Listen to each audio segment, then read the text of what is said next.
കഴിഞ്ഞ ആഴ്ച സൗദി അറേബ്യയിലുണ്ടായ 2 മരണങ്ങൾ, അതും 2 വിദ്യാർത്ഥികളുടേത് പ്രവാസ ലോകത്ത് ഏറ്റവും ഞെട്ടലുണ്ടാക്കിയ 2 വാർത്തകളായിരുന്നു.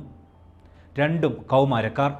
2 ദിവസം മുന്നേ നമ്മളെയൊക്കെ വേദനിപ്പിച്ച, ഞെട്ടിച്ച ഒരു വാർത്തയാണ് സൗദി അറേബ്യയിൽ നിന്ന് വന്നത്. 2 കൗമാരക്കാർ ഹൃദയാഘാതം വന്ന് ഈ ലോകത്തോട് വിട പറഞ്ഞിരിക്കുന്നു. എനിക്കിതിൽ കുറച്ച് കാര്യങ്ങൾ നമ്മൾ ആസ് പാരൻസ് എന്നുള്ള രീതിയിൽ എനിക്ക് ഷെയർ ചെയ്യാനുള്ളത് എന്താണെന്ന് വെച്ചാൽ, നമ്മളെ മക്കളുടെ ഫിറ്റ്നസ്സിനെ കുറിച്ച് നമ്മൾക്ക് ചെറിയൊരു ബോധമാണ്. അവർ ചിലപ്പോൾ നമ്മളെടുത്ത് വന്നിട്ട് ചെറിയ തലകറക്കം, നെഞ്ഞുവേദന എന്നൊക്കെ പറഞ്ഞാൽ സില്ലിയാക്കി, ഉറങ്ങായിട്ടാണ്, ഭക്ഷണം കഴിക്കാത്തതുകൊണ്ട് ഗ്യാസ് ആണെന്ന് പറഞ്ഞ് വിടാതെ അവർ നല്ലൊരു പീഡിയാട്രീഷ്യൻ്റെ അടുത്തോ അല്ലെങ്കിൽ നല്ലൊരു ഡോക്ടറെ അടുത്ത് കൊണ്ടുപോയിട്ട് ചെക്കപ്പ് ചെയ്യണം.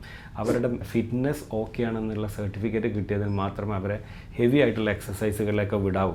മറ്റൊരു കാര്യം എന്ന് പറഞ്ഞാൽ, നമ്മളെ നാട്ടിൽ പഠിക്കുന്ന കാലത്തുള്ള പോലെയല്ല. ഇപ്പോൾ വീട്ടിൽ നിന്ന് നേരെ സ്കൂൾ ബസ്സിൽ നിന്ന് പിന്നെ സ്കൂളിലേക്ക്. സ്കൂളിലാണെങ്കിൽ അധികം ഔട്ട്ഡോർ ആക്ടിവിറ്റീസ് ഒന്നുമില്ല, indoor activities may be once in a വീക്കൊക്കെ അവർക്ക് സ്പോർട്സ് ആക്ടിവിറ്റീസ് ഒക്കെ ഉണ്ടാവാറുള്ളൂ. അതുപോലെ അവർ തിരിച്ച് വീട്ടിൽ വന്നു കഴിഞ്ഞാൽ വീണ്ടും ഡിജിറ്റൽ ഗെയിമുകൾ. അഗെയിൻ ഈ അപ്പാർട്ട്മെൻറ്റ്സിൽ ഔട്ട്ഡോർ ആക്ടിവിറ്റീസ് വളരെ കുറവാണ്. പല കാരണങ്ങൾ, സൗകര്യക്കുറവ്, ചൂട്, അങ്ങനെ പല കാരണം. ഇൻ കേസ് ഇനി അവർ പുറത്തു പോയി കളിക്കുകയാണെങ്കിൽ തന്നെ അവർക്ക് make sure that they are having enough water.